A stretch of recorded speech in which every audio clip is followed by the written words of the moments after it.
আমি আজি কোকৰাঝাৰ জিলাৰ মাজমজিয়াত সদৌ অসম বাঙালী যুৱ ছাত্ৰ ফেডাৰেশ্যন কেন্দ্ৰীয় সমিতিৰ প্ৰতিনিধিবৰ্গই আমি ইয়াত এজন জাতিৰ সংকটকালৰ পৰিস্থিতিত আমি অনুভৱ কৰি পেলাই এখন সংবাদমেলৰ আয়োজন কৰিছোঁ।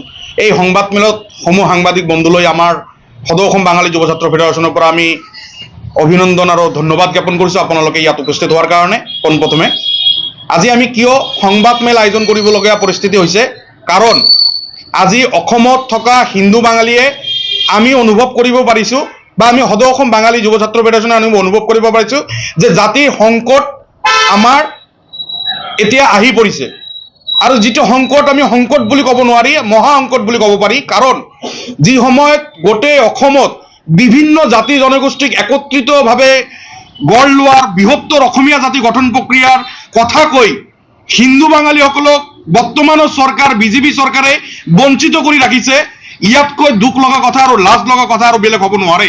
কাৰণ যোৱা ইলেকশ্যনত যোৱা 10টা বছৰত বিজেপি চৰকাৰে হিন্দুত্বৰ কথা কৈ বাঙালী আৰু অসমীয়াৰ ভাতৃত্ববোধ বন্ধনৰ কথা কৈ এটা বৃহত্তৰ অসমীয়া সমাজ গঠন প্ৰক্ৰিয়াৰ কথা কৈ আমাৰ হিন্দু বাঙালৰ 99% ভোটখিনি তেখেতসকলে আদায় কৰিছে বিভিন্ন ধৰণৰ প্ৰলোভন দি পেলাই।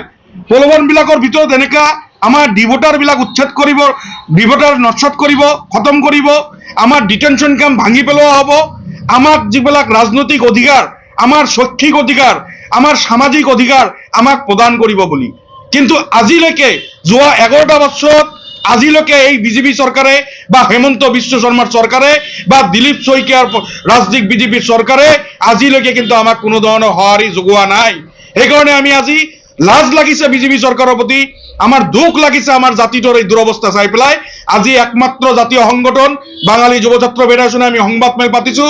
আপোনালোকৰ জৰিয়তে আমাৰ যি ৰাজনৈতিক ক্ষমতা আদায় লোৱাৰ কাৰণে আপোনালোকৰ জৰিয়তে অসমৰ দক্ষ মুখ্যমন্ত্ৰী দম্বালী পৰিমালৰ মুখ্যমন্ত্ৰী ডক্টৰ হেমন্ত বিশ্ব শৰ্মাক আহ্বান কৰিছোঁ, আকৌ এবাৰ আমাৰ ৰাজনৈতিক অধিকাৰ আমাক ঘূৰাই দিব লাগে। কাৰণ যোৱা 11টা বছৰ আগত কংগ্ৰেছ চৰকাৰৰ আমলত আমি দেখা পাইছিলোঁ আমাৰ 5-5জনকৈ কেবিনেট মিনিষ্টাৰ আছিল হিন্দু বাঙালীয়ে, কিন্তু আজিলৈকে ব্ৰহ্মপুত্ৰ উপত্যকাত এজনো কেবিনেট মিনিষ্টাৰটো দূৰৰ কথা, যিজন বিধায়ক আছে তেখেতক নস্বাত কৰি ৰাখিছে যেন আমি এনেকৈ পাইছোঁ, অনুভৱ হৈছে।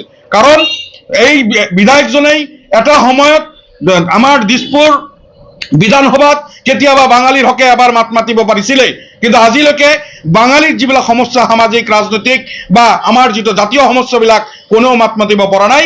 আৰু এইটো মাত নমতাৰ কাৰণটোৱে হৈছে বিজেপি চৰকাৰ মুখ বন্ধ ৰাখিব পাৰে, আমি এইটো অনুভৱ কৰিব পাৰিছোঁ। যেনে তেনে মুখখিনি বন্ধ কৰি ৰাখিব লাগে, তেখেতসকলে বহু ধৰণৰ পৰিকল্পনা কৰি ৰাখে। সেইবাবে আজি এই কোকৰাঝাৰৰ মাজমজিয়াৰ পৰা অসম চৰকাৰৰ দক্ষ মুখ্যমন্ত্ৰী, অসমৰ বিজেপিৰ ইনচাৰ্জ কাণ্ডাৰী দিলীপ শইকীয়াক আমি আহ্বান কৰিছোঁ, ফেব্ৰুৱাৰী মাহৰ ভিতৰত আমাক স্পষ্টকৈ কৈ দিব লাগে যে ব্ৰহ্মপুত্ৰ উপত্যকাত কেইজন হিন্দু বাঙালীক প্ৰাৰ্থিত্ব প্ৰদান কৰিব। যদি আমি দাবী জনাইছোঁ গোটেই অসমত বিশেষকৈ ব্ৰহ্মপুত্ৰ উপত্যকাত য'ত নেকি 55ৰ পৰা 60 লাখ হিন্দু বাঙালীয়ে ভোটাৰ আছে, তাত আমাৰ 5ৰ পৰা 10খন প্ৰাৰ্থিত্ব লাগে। যদি বিজেপি চৰকাৰে প্ৰাৰ্থিত্ব প্ৰদান নকৰে, আমি যিকোনো ৰাজনৈতিক দলে ইতিমধ্যে গম পাইছোঁ কংগ্ৰেছ দলে ব্ৰহ্মপুত্ৰ উপত্যকাত 5জন প্ৰাৰ্থিত্ব প্ৰদান কৰিব, বিশেষ সূত্ৰক আমি গম পাইছোঁ। সেইকাৰণে যি দলক আমি 99% ভোটাৰে ভোটদান কৰি চৰকাৰ গঠন কৰাৰ আমাৰ অৰিহণা আছে, আমি চৰকাৰ গঠন কৰাত আমি গাদী দখল কৰাৰ কাৰণে আমি সহযোগ আগবঢ়াইছোঁ, সেই দলক, সেই ৰাজনৈতিক দলক আমি বিজেপি ৰাজনৈতিক দলক আমি আহ্বান কৰিছোঁ, আমাৰ কমচে কম ব্ৰহ্মপুত্ৰ উপত্যকাত 5ৰ পৰা 10খন আমাৰ প্ৰাৰ্থিত্ব লাগে। যদি প্ৰাৰ্থিত্ব প্ৰদান কৰা নহয়, আমি ফেব্ৰুৱাৰী মাহৰ ভিতৰত আমি জৰীপ চলাইছোঁ। ইতিমধ্যে আমাৰ জিলা কমিটিৰ থ্ৰু দি, আঞ্চলিক কমিটিৰ থ্ৰু দি আমি এখন জৰীপ চলাইছোঁ। যেনেকা আমাৰ বিজনী বিধানসভা সমষ্টি, তিনচুকীয়া বিধানসভা সমষ্টি, ঢেকিয়াজুলি বিধানসভা সমষ্টি, গোলকগঞ্জ বিধানসভা সমষ্টি, এনেকুৱা বিভিন্ন বিধানসভা সমষ্টি আছে য'ত নেকি আমাৰ জিকাৰ যিটো প্ৰবল ধাৰা আছে, য'ত নেকি আমাৰ কেণ্ডিডেট অকল প্ৰাৰ্থিত্ব হ'ব পাৰে, অকলে নিজৰ তাত প্ৰাৰ্থিত্ব প্ৰদান কৰিব পাৰে। এইবিলাক অঞ্চলত বিশেষকৈ 50খনৰো অধিক অঞ্চলত আমাৰ এনেকুৱা আছে যাত আমি ভেকাণ্ট ভোটাৰ হিচাপত আমি পৰিগণিত হৈছোঁ। তাত আমি কিন্তু সদৌ অসম বাঙালী যুৱ ছাত্ৰ ফেডাৰেশ্যনে অনাগত দিনত যদি ফেব্ৰুৱাৰী মাহৰ ভিতৰত স্পষ্ট নকৰে, আমি কিন্তু ফেব্ৰুৱাৰী মাহৰ ভিতৰত শেষৰ ফালে কিন্তু আমি প্ৰাৰ্থিত্ব প্ৰদান কৰাৰ কাৰণে যোজা চলাম। আৰু দৃঢ় প্ৰতিজ্ঞ এইবাৰ যি অসমীয়া জাতি গঠন প্ৰক্ৰিয়াত বাঙালীয়ে যি অৰিহণা যোগোৱা হৈছে, আমি যি সহায় সহযোগিতা আগবঢ়াইছো তাত আমি বদ্ধপৰিকৰ। কিন্তু জাতিৰ কাৰণেতো আমাৰ মাত মাতিব লাগিব। বিভিন্ন জাতি জনগোষ্ঠীক যেনেকৈ আগুৱাই লৈ গৈ হৈছে, আমি দেখা পাইছো আমাৰ হিন্দু বাঙালীক কিন্তু আগুৱাই লৈ যোৱা হোৱা নাই। সেইকাৰণে আমি দুখ পাইছো। আমি অসমৰ মুখ্যমন্ত্ৰী আৰু দিলীপ শইকীয়া লগতে বিভিন্ন ৰাজনৈতিক দলক আমি আহ্বান কৰিছো আমাৰ হিন্দু বাঙালীক প্ৰাৰ্থিত্ব প্ৰদান কৰাৰ কাৰণে, য'ত নেকি আমাৰ জিকাৰ প্ৰবল বেছি, আমাৰ ভোটাৰৰ সংখ্যা বেছি। যদি প্ৰাৰ্থিত্ব প্ৰদান নকৰে তেনেহলে আমি ফেব্ৰুৱাৰী মাহৰ শেষৰ ফালৰ পৰা আমি প্ৰাৰ্থিত্ব প্ৰদান কৰাৰ কাৰণে পূৰ্ণাংগৰূপে যোজা চলাম। আৰু এইখিনি কথা সদৌ শেষত আমি এটা কথা ক'ব বিচাৰিছো যে যোৱা দিনবিলাকত আমি দেখা পাইছো আমাৰ বিভিন্ন জাতি জনগোষ্ঠীৰ মাজত যি ভাতৃত্ব বন্ধন আছে, এই ভাতৃত্ব বন্ধন অটুট থাকক। আমি যোৱা দিনবিলাকত দেখা পাইছো BTC ইলেকশ্যনৰ পিছত আমাৰ কিন্তু এজনো আজিলৈকে BTCৰ ভিতৰত এজনো হিন্দু বাঙালীক মনোনীত প্ৰাৰ্থী হিচাপে নিদিলে BPF চৰকাৰে। এইকাৰণে আমি BPF চৰকাৰকো আহ্বান কৰিছো, CSB ভোট আপোনালোকে কৰিলে, CSB ভোটত এজন মনোনীত মেম্বাৰ নিদিলে আমাৰ লাজ লাগিছে, আমাৰ দুখ লাগিছে। কিয় BPF চৰকাৰক আমাৰ হিন্দু বাঙালীয়ে ভোট প্ৰদান কৰা নাই? আমাৰো অধিকাংশ ভোট BPF চৰকাৰ নিছে। কোনো এখন জাতি জনগোষ্ঠীক বাদ দি পেলাই চৰকাৰ গঠন হ'ব নোৱাৰে।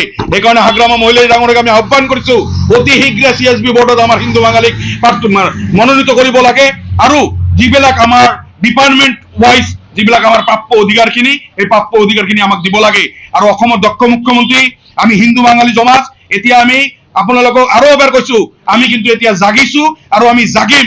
আমাৰ প্ৰাপ্য অধিকাৰখিনি ঘূৰাই লোৱাৰ কাৰণে যি পন্থা হাতত ল'ব লাগে আমি ল'ম। এইখিনিয়ে কৈছো। অসমৰ দক্ষ মুখ্যমন্ত্ৰী ডাঙৰীয়া, শেষত আকৌ এবাৰ কৈছো, আমাৰ প্ৰাপ্য অধিকাৰখিনি আমাক ঘূৰাই দিয়ক। আমি ফেব্ৰুৱাৰী মাহ লাষ্ট টাইম লাইন দিছো আপোনালোকক। যিমান আমাক প্ৰৰোচনা কৰিছে, যিমান আমাক প্ৰতাৰণা কৰিছে আমি মানি লৈছো, কিন্তু আজিৰ পৰা মানি নলওঁ। এই কোকৰাঝাৰ চহৰৰ মাজমজিয়াৰ পৰা আপোনাক আহ্বান কৰিছো দিলীপ শইকীয়া ডাঙৰীয়া, আপোনাক বিভিন্ন ৰাজনৈতিক দলক আহ্বান কৰিছো, যিসকল দলে আমাক প্ৰাৰ্থিত্ব প্ৰদান কৰিব 5ৰ পৰা 10খন, সেই দলক আমি পূৰ্ণাংগৰূপে সহায় সহযোগিতা আগবঢ়াম আৰু সেই দলৰ হৈ আমি আগন্তুক দিনত আগুৱাই যাম। কিন্তু যদি আমাক বঞ্চিত কৰা হয় তেনেহলে আমি নিজাববীয়াকৈ পাত্ৰ নিদিম। এইখিনি কৈছো। ধন্যবাদ। জয় জয়তে, জয় অসম, জয় বাঙালীৰ জয়।